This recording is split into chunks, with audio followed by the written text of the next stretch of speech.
എല്ലാവർക്കും നമസ്കാരമുണ്ട്. അപ്പോൾ കൈപ്പറമ്പ് ഈ ഒരു ക്ഷേത്ര നടയിൽ എൻ്റെ വലിയ ഒരു സുഹൃത്ത് കൈതപ്രം ദാമോദരൻ നമ്പൂതിരി അവരുടെ സാന്നിധ്യത്തിലായിരിക്കാൻ സാധിക്കുന്നതിൽ വളരെ സന്തോഷമുണ്ട്. വർഷങ്ങളായിട്ടുള്ള ഞങ്ങളുടെ പരിചയമാണ്. കൈതപ്രം സാറ് വരുന്നുണ്ടെന്ന് കേട്ടപ്പോൾ ഞാൻ പറഞ്ഞു, എന്തായാലും കുറേ നാളുകളായി ഞങ്ങൾ കണ്ടുമുട്ടിയിട്ട്. അദ്ദേഹത്തിൻ്റെ വീട്ടിലൊക്കെ ഞാൻ പോയിട്ടുണ്ട്. വർഷങ്ങൾക്ക് മുൻപ് തന്നെ ഞങ്ങൾ കുറേ യാത്രകൾ ചെയ്തിട്ടുണ്ട്. ഗൾഫ് രാജ്യങ്ങളിലേക്ക് പോയിട്ടുണ്ട്. മത സൗഹാർദ്ദത്തിൻ്റെയും കൂടാതെ മ്യൂസിക് തെറാപ്പി, അദ്ദേഹം സംഗീതത്തിൻ്റെ ആളാണല്ലോ. രോഗികൾക്ക് സൗഖ്യം കൊടുക്കാൻ വേണ്ടി പല ഹോസ്പിറ്റലുകളിലൊക്കെ ഞങ്ങൾ പോയി സാറിരുന്ന് പാടും. അങ്ങനെ വലിയൊരു മനുഷ്യനെ കണ്ടുമുട്ടിയതാണ് അന്ന്. ഇന്നും ആ സൗഹൃദം ഞാൻ വളരെ സന്തോഷത്തോടെ ഈ ക്ഷേത്ര നടയിൽ ഓർക്കുകയാണ്. ഇതിൻ്റെ ഭാരവാഹികൾ ഇവിടെ കൂടിയായിരിക്കുന്ന എല്ലാവരെയും ഞാൻ നമസ്കരിക്കുകയാണ്. കൈതപ്രം സാറിൻ്റെ ഏത് യാത്രകളിലും പ്രസംഗങ്ങളിലും ഏറ്റവും കൂടുതൽ കേട്ടിട്ടുള്ളൊരു വാക്ക് ഞാനിവിടെ പറയുകയാണ്. ശുദ്ധമായ മനസ്സ് എന്ന് പറയാത്ത ഒരു പ്രസംഗവും ഞാൻ കേട്ടിട്ടില്ല. എന്താ ഇങ്ങനെ ഇരിക്കണേ? അത് കേട്ടിട്ടൊന്നും തോന്നുന്നില്ലേ? ഒരു മനുഷ്യൻ നല്ല വാക്ക് പറഞ്ഞാൽ എന്താ ചെയ്യുക? എന്തപ്പത്, ഇതാണ് കാര്യം. നല്ല കാര്യം കേട്ടാൽ നല്ലോണം അതങ്ങടെ പ്രതികരിക്കണം. ആണ് ശുദ്ധമായ മനസ്സ് എന്ന്, ശുദ്ധമായ സംഗീതം എന്നൊക്കെ ഏറ്റവും കൂടുതൽ കേട്ടിട്ടുള്ളത് അദ്ദേഹത്തിൻ്റെ നാവിൽ നിന്നാണ്. ആ ശുദ്ധമായ മനസ്സാണ് ഏത് മതസ്ഥരും ദൈവസന്നിധിയിലെത്തുമ്പോൾ ആഗ്രഹിക്കുന്നത്. ശുദ്ധമായ മനസ്സ്. ഞാൻ പാലക്കാട് ഇതുപോലൊരു ഫംഗ്ഷനിൽ പങ്കെടുക്കുന്ന സമയത്ത് ഞാൻ ഇപ്പോൾ ഗുരുവായൂരിൽ വരണേ. ഗുരുവായൂർ അവിടെ നമ്മുടെ ആരോഗ്യമന്ത്രി എത്തിയിട്ടുണ്ട്, മുരളീധരൻ. അപ്പോൾ ശ്രീവത്സത്തിൽ പോയി, സാർ അവിടെ ഉണ്ടായിരുന്നു തോന്നുന്നു അല്ലേ? ശ്രീവത്സത്തിൽ പോയിട്ട് നമ്മുടെ ഡയാലിസിസ് യൂണിറ്റിൻ്റെ ഉദ്ഘാടനത്തിൻ്റെ ഡേറ്റൊക്കെ വാങ്ങിച്ചിട്ട് ഞാൻ വരണേ. അപ്പോൾ അന്നത്തെ ഫംഗ്ഷനിൽ ഗുരുവായൂർ മേൽശാന്തി ആ വേദിയിൽ പ്രസംഗിക്കാനുണ്ടായിരുന്നു. അത് ഞാൻ അദ്ദേഹത്തോടൊരു ചോദ്യം ചോദിച്ചു. കാരണം അതിനേക്കാളേറെ വർഷങ്ങൾക്ക് മുൻപ് TG രവി, അദ്ദേഹം ഇവിടെ എത്തിയിട്ടുണ്ടായിരുന്ന നാളെ മറ്റന്നാളൊക്കെ എത്തുന്നുണ്ട്. അദ്ദേഹം ദേവസ്വം ബോർഡ് പ്രസിഡൻ്റായിരുന്ന കാലത്ത് ഒരു ഫംഗ്ഷനിൽ ഞങ്ങൾ രണ്ടുപേരും ഉണ്ടായിരുന്നു. അന്ന് അദ്ദേഹം ഒരു കാര്യം പറഞ്ഞു. ഏതോ ഒരു ക്ഷേത്രത്തിലെ അവിടുത്തെ ഭക്തജനങ്ങൾ വന്ന് ഇദ്ദേഹത്തിനോട് കംപ്ലൈൻറ്റ് പറഞ്ഞു. എന്തുകൊണ്ട് ഇവിടെയൊക്കെ പൂജ നടത്തുന്നത്? ഒരു ഫലമില്ല. അപ്പൊ എന്താ അങ്ങനെ പറയണേ? എത്ര പൂജ നടത്തിയിട്ട് യാതൊരു ഫലമില്ല ഇവിടെ. ഞെട്ടിപ്പോയാളെ എന്താ? അപ്പൊ ആള് മേൽശാന്തി വിളിച്ച് എന്താ ഇവരിങ്ങനെ പറയണേ? മേൽശാന്തി എന്ത് പൂജ നടത്തിയ? ശത്രു സംഹാര പുഷ്പാഞ്ജലി. എന്നിട്ട് ഒരു ഫലമില്ല. അവൻ പൈരമണി പോലെ അവൻ നടക്കണം. ആര്? ശത്രു. അപ്പിവൻ പൂജ, ഈ ക്ഷേത്രത്തിൽ വന്ന് അവൻ പൂജ നടത്തുന്നത് എന്തിനാന്ന് വെച്ചാൽ അവനൊരു ശത്രുണ്ട്, അവനെ അങ്ങോട്ട് അലക്കണം. അതിന് വേണ്ടിയിട്ടാണ് ഇവൻ വന്നിവിടെ പൂജ നടത്തണേന്ന്. പൂജാരി പറഞ്ഞു, അയ്യോ ശത്രു സംഹാര പുഷ്പാഞ്ജലി അതിനല്ല. അപ്പൊ ആള് ചോദിച്ചു, നിങ്ങൾ നാളെ പറഞ്ഞിട്ടൊന്നും കാര്യമില്ല. അവനിവിടെ പരമണി നടക്കുന്ന എത്ര ശത്രു പുഷ്പാഞ്ജലി, സംഹാര പുഷ്പാഞ്ജലി നടത്തി. അപ്പൊ ഏത് നാളെ പറഞ്ഞേ? ഞാൻ അവൻ്റെ നാള്. അത് ശരി, ബെസ്റ്റായി. അപ്പൊ പൂജാരി പറഞ്ഞു, അതെ, ഈ ശത്രു സംഹാര പുഷ്പാഞ്ജലി എന്ന് പറഞ്ഞാൽ ഒരു ശത്രുവിനെ സംഹരിക്കാനുള്ളതാണ്. ആ ശത്രു, നമ്മുടെ ഉള്ളിലുള്ള ശത്രുവിനെ കൊല്ലാനാണ് ഈ പൂജ നടത്തണത്. നീ അവന്റെ ശത്രുവിനെ കൊല്ലാൻ പൂജ നടത്തി അവന്റെ ചത്തു അവൻ സുഖമായിട്ട് സന്തോഷമായിട്ട് ജീവിക്കണം. ഒന്നും മനസ്സിലായില്ലല്ലേ? അപ്പൊ ഇതിങ്ങനെ TG രവി പറഞ്ഞത് ഗുരുവായൂർ മേൽശാന്തിയോട് ഞാനിങ്ങനെ പറഞ്ഞേ, ഇതൊക്കെ ശരിയാണോ എന്ന് വെച്ചു. അപ്പം മേൽശാന്തി പറയണു, ഈ ഗുരുവായൂരും പല ആൾക്കാരും വന്നിട്ട് 2 ശത്രുസംഹാര പുഷ്പാഞ്ജലി. അപ്പോൾ ഇത്ര പൈസ പറയും. അപ്പോൾ പറയും നാള്. അപ്പോൾ ഏതോ നാളും പറഞ്ഞു. അത് കഴിഞ്ഞിട്ട് ബാക്കി പൈസ കൊടുത്തപ്പോൾ ഈ പൂജ നടത്താൻ വന്ന ആള് പറഞ്ഞു വന്നു, അതെ കൊല്ലണ്ട, ഒന്ന് പേടിപ്പിച്ച് വിട്ടാൽ മതി. സത്യമായിട്ടും പ്രിയമുള്ളവരെ, നമുക്ക് എന്താ ഈ ലോകത്തിൽ വേണ്ടെന്നറിയോ? ശുദ്ധമായ ഒരു മനസ്സ്. അത് നിങ്ങൾ വീട്ടിലിരുന്നാൽ, വീട് നിങ്ങളുടെ ക്ഷേത്രമാണ്, പള്ളിയാണ്.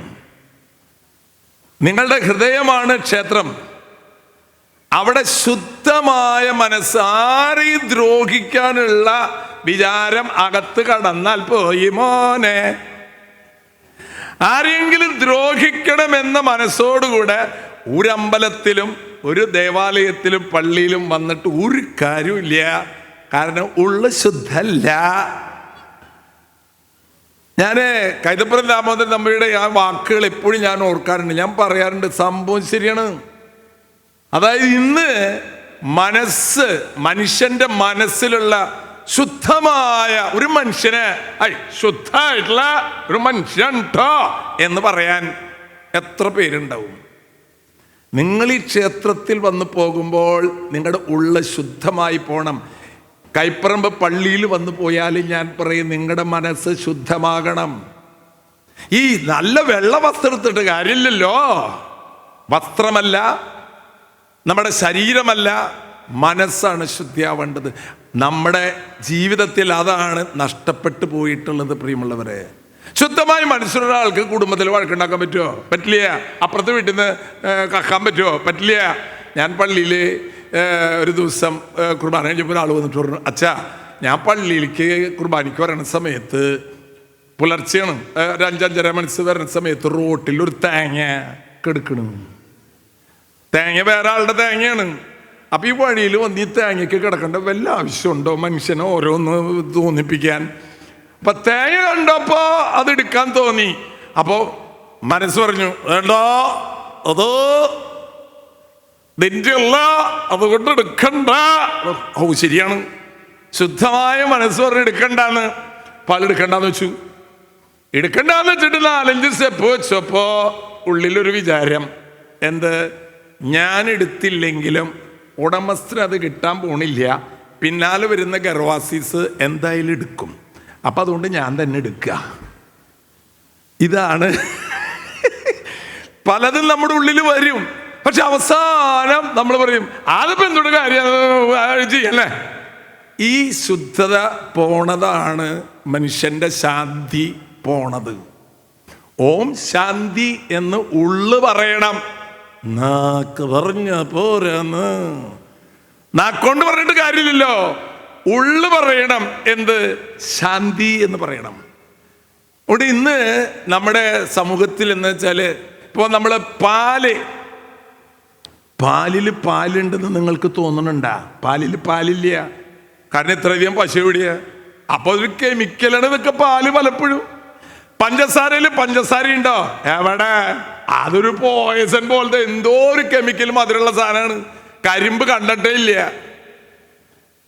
പാലിൽ വെളിച്ചെണ്ണയിൽ വെളിച്ചെണ്ണ ഉണ്ടാ? നിങ്ങൾ ആലോചിച്ച് നോക്കിയേ, എവിടെ വെളിച്ചെണ്ണ? പാലില്ല. ഉപ്പിൽ ഉപ്പുണ്ടാ? എവിടെ ഉപ്പ്?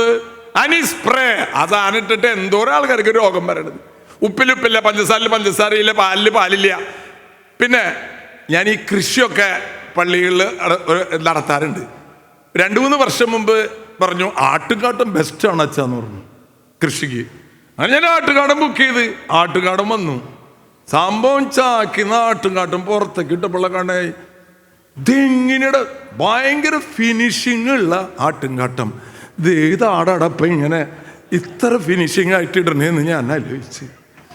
തമ്പം തൊട്ടാ കുറെ കളിമണ്ണുകൊണ്ട് ഉണ്ടി ഉണ്ടാക്കിയിട്ട് ആടിനെ കൊണ്ട് അതിൽ മുള്ളിക്ക. എടാ മോനെ, നിന്റെ മനസ്സാണ് കേട്. ആട്ടുംകാട്ടത്തിൽ കുട്ടം പറഞ്ഞിട്ട് യാതൊരു കാര്യമില്ല. ഇതൊക്കെ വരുത്തണത് ആരാന്ന് വെച്ചാൽ മനുഷ്യന്റെ മനസ്സാണ്. അപ്പൊ ഞാനിങ്ങനെ ഒരു സ്ഥലത്ത് ഇങ്ങനെ പ്രസംഗിച്ചുകൊണ്ട് കേണിട്ടാ, ഇതുപോലത്തെ വലിയ സദസ്സാ. അപ്പൊ പാലില്ല, ആട്ടുകാട്ടില്ല. ഇത് കോഴിയിൽ കോഴിയുണ്ടെന്ന് തോന്നിട്ട് നിങ്ങൾക്ക്? കോഴിയിൽ കോഴിയില്ല. എന്താ കാര്യം? എവിടെ കോഴിയിൽ കോഴിയില്ലെന്ന് പറഞ്ഞേ. നിങ്ങൾ കോഴിമുട്ടയുണ്ടല്ല, കോഴിമുട്ട പൊരിന്ന് വെച്ച് നോക്കിയാൽ ഒന്നും ഉണ്ടാവില്ലേ. അത് വെറുതെ ഈ കോഴി തിന്നാൻ മുട്ടയിട. ഇതിന് ചാത്തനും ഇല്ല, പടിയില്ല, തിന്ന് മുട്ടയിട്ടുള്ള കോഴിമുട്ട. കോഴിയിൽ കോഴിയില്ല. ഇതിങ്ങനെ പറഞ്ഞപ്പോഴാണ് ആൾക്കാരിൽ നിൽക്കുന്ന ഒരാള് ഇങ്ങനെ പ്രസംഗം കേട്ടോണ്ടിരിക്കട്ട. ആൾ അങ്ങ് അറ്റത്ത് നിന്നിട്ട് ആള് എന്തോ ഒരു ചക്രത്തുമ്മല നിൽക്കണേ. ഇതിങ്ങനെ ഏതാ ചക്രം എന്നറിയില്ല, ഇങ്ങനെ ചെറിയൊരു ചക്രം ഉണ്ട് ആളുടെ കാലുമ്മേ. അവിടെ നിന്നിട്ട് അച്ചോ കള്ളില്ലച്ചോ. അതയാളുടെ അനുഭവമാണ്. അതായത് ഇതെന്തിനു ഞാൻ പറഞ്ഞെന്നറിയോ? മനുഷ്യനില് ഒരു സാധനം ഇല്ല. അതാ ഞാൻ പറഞ്ഞത്. നമ്മുടെ കൈതപ്പുറം ദാമോദരദാസ് പറഞ്ഞ ഈ മനഃശുദ്ധി അത് പോയാൽ വെറും പൊള്ളയാണ്. നമ്മൾ ഏത് മതസ്ഥരായിക്കോട്ടെ. എന്തിനാ APJ അബ്ദുൽ കലാമിനെ ആളെ വന്നാൽ UN പോയാൽ എല്ലാവരും എഴുന്നേറ്റിരിക്കും. എന്തപ്പ കാര്യം? ആള് രാഷ്ട്രപതി ഒന്നല്ലെന്ന്. പക്ഷേ ആ മനുഷ്യൻ അവിടെ വന്നാൽ ഏത് രാജ്യത്തെ മനുഷ്യരും എഴുന്നേറ്റിരിക്കും. APJ അബ്ദുൽ കലാം എൻ്റെ ഒരു വലിയൊരു സുഹൃത്തായിരുന്നു. ആ ഡൽഹി പോയ രാജാജി മാർഗിൽ പോകും. മറ്റു സമയത്ത് ഞാൻ ഉണ്ടായിരുന്നില്ല, ഇവിടെ കാണാൻ പറ്റിയില്ല. അദ്ദേഹത്തിൻ്റെ ഒക്കെ വാക്കുകൾ, അദ്ദേഹത്തിന് ഭാര്യയില്ല, മക്കളില്ല, കുട്ടികളില്ല, സ്വത്തില്ല, ഒന്നുമില്ല, മരിച്ചു പോയപ്പോൾ ഒന്നുമില്ലെന്ന്. ആ മനുഷ്യനെ കിഡ്നി ഫെഡറേഷൻ്റെ ഉദ്ഘാടനത്തിന് ഞാൻ ക്ഷണിച്ചു. പറഞ്ഞു, ഫാദറെ ഞാൻ വരും, പക്ഷെ കുട്ടികൾ ഉണ്ടാവണം. കുട്ടികൾ എൻ്റെ സദസ്സിൽ കുട്ടികളില്ല, കുട്ടികളുടെ. ഞാൻ ചോദിച്ചു എന്താ കണ്ട് പറയണേ? കുട്ടികളുടെ മനസ്സാണ് ഏറ്റവും പവർഫുൾ ആയിട്ടുള്ളത്. അവിടെ കള്ളമില്ല, ചതിയില്ല, വഞ്ചനയില്ല. പ്രിയമുള്ളവരെ, ഞാൻ ചുരുക്കുകയാണ്. ഇത് വലിയൊരു നവീകരണം. ഞാൻ ഇത്ര സ്ഥലം അകത്തുണ്ടെന്ന് വിചാരിച്ചിട്ടില്ല കേട്ടാ. വണ്ടി അകത്ത് കിടന്നപ്പോഴും നോക്കണം ഇതിൻ്റെ ഉള്ളിൽ എന്തോര സ്ഥലമാണ്. അപ്പോൾ ഇത് നിങ്ങളുടെ ജീവിതത്തിൽ ഒരു തീരുമാനം എടുക്കാനായിട്ട് ഈ ഒരു സന്ദർഭം കാരണമാകട്ടെ എന്നാണ് എനിക്ക് പ്രാർത്ഥിക്കാനുള്ളത്. മനസ്സ് ശുദ്ധമായി സൂക്ഷിക്കണം. മരുന്ന് കഴിച്ചിട്ട് ശുദ്ധാക്കാൻ പറ്റില്ല. മരുന്ന് കഴിച്ചാൽ കേടാവുള്ളൂ പലപ്പോഴും. മനസ്സിലെ ശുദ്ധമായ വിചാരം, ശുദ്ധമായ പ്രവൃത്തി, ശുദ്ധമായ വാക്ക്, ഇതാണ് കൈതപ്പുറം ദാമോദരി ഏത് പാട്ടിലാണെങ്കിലും സംഗീതത്തിൽ പറയും ശുദ്ധ സംഗീതം എന്ന് എപ്പോഴും പറയുന്നത് ഞാൻ ഓർക്കാറുണ്ട്. ആ വീട്ടിലെ അദ്ദേഹത്തിൻ്റെ പൂജാമുറിയിൽ ഞങ്ങളൊക്കെ ഒരുമിച്ച് വന്ന് ഇരുന്നിട്ടുണ്ട്. അവിടെ നമ്മുടെ ജെറൂസലേമിൽ നിന്ന് കൊണ്ടുവന്നിട്ടുള്ള മണ്ണുണ്ടല്ലോ, അതാളവിടെ സൂക്ഷിച്ചിട്ടുണ്ട്.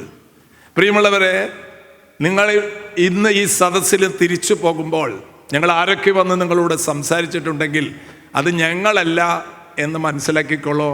ഞാനോ കൈതപ്രതാപ് ആരെങ്കിലുമൊക്കെ സംസാരിച്ചിട്ടുണ്ടാവും. ആ വാക്കുകളൊക്കെ നിങ്ങളുടെ മനസ്സിൽ കൊണ്ടിട്ടുണ്ടെങ്കിൽ അത് ഡേവിസ് ചെർമലച്ച് എന്ന മനുഷ്യനെ നിങ്ങൾ മറന്നു കളഞ്ഞിരിക്കുക. ഇത് കേൾക്കാൻ നിങ്ങൾക്ക് ദൈവം ഇപ്പോൾ ഒരവസരം തന്നിരിക്കുകയാണ്. ശുദ്ധമായ മനസ്സോടുകൂടെ നിങ്ങളൊരു വാക്ക് പറഞ്ഞാൽ മതി, അതവന് ഫലിക്കും. ശുദ്ധമായ കണ്ണോടുകൂടെ ഒരു മനുഷ്യനെ നോക്കിയാൽ മതി, അതവൻ്റെ ഹൃദയത്തിൽ ആശ്വാസം കൊടുക്കും. ശുദ്ധമായ മനസ്സ് ഈ ക്ഷേത്ര നഗരിയിൽ വരുന്ന എല്ലാവർക്കും ഉണ്ടാകട്ടെ. അത് നിങ്ങളുടെ കുടുംബത്തിൽ വലിയ ശാന്തി.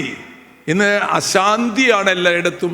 നമ്മുടെ കുടുംബത്തിലെങ്കിലും കൊച്ചു വീട്ടിലെങ്കിലും ശാന്തിയുള്ള ഭവനങ്ങളായി തീരട്ടെ. ഞാൻ ഇത്തിരി നേരം വൈകി, ഞാൻ പറഞ്ഞല്ലോ, ഞാൻ വിളിച്ച് പറഞ്ഞിരുന്നു പ്രകാശനോട് ഞാൻ ഇത്തിരി വൈകൂടാ. അപ്പോൾ മുരളീധരൻ സാറിനെ കാണാനായിട്ട് ഇന്നതാണ്. അവിടെ ധാരാളം പേരുണ്ട്. കുറേ നല്ല മനുഷ്യരുണ്ടാകട്ടെ എന്ന് എപ്പോഴും ഞാൻ പ്രാർത്ഥിക്കും. അങ്ങനെ നിങ്ങൾ എനിക്കും വേണ്ടി പ്രാർത്ഥിക്കും. ഞാൻ ഇവിടെ കൈപ്രമ്പ് പള്ളിയിലുണ്ടെന്ന് ഞാൻ ഇതിൻ്റെ മുമ്പിൽ കൂടെ എല്ലാ ദിവസവും പോണത്.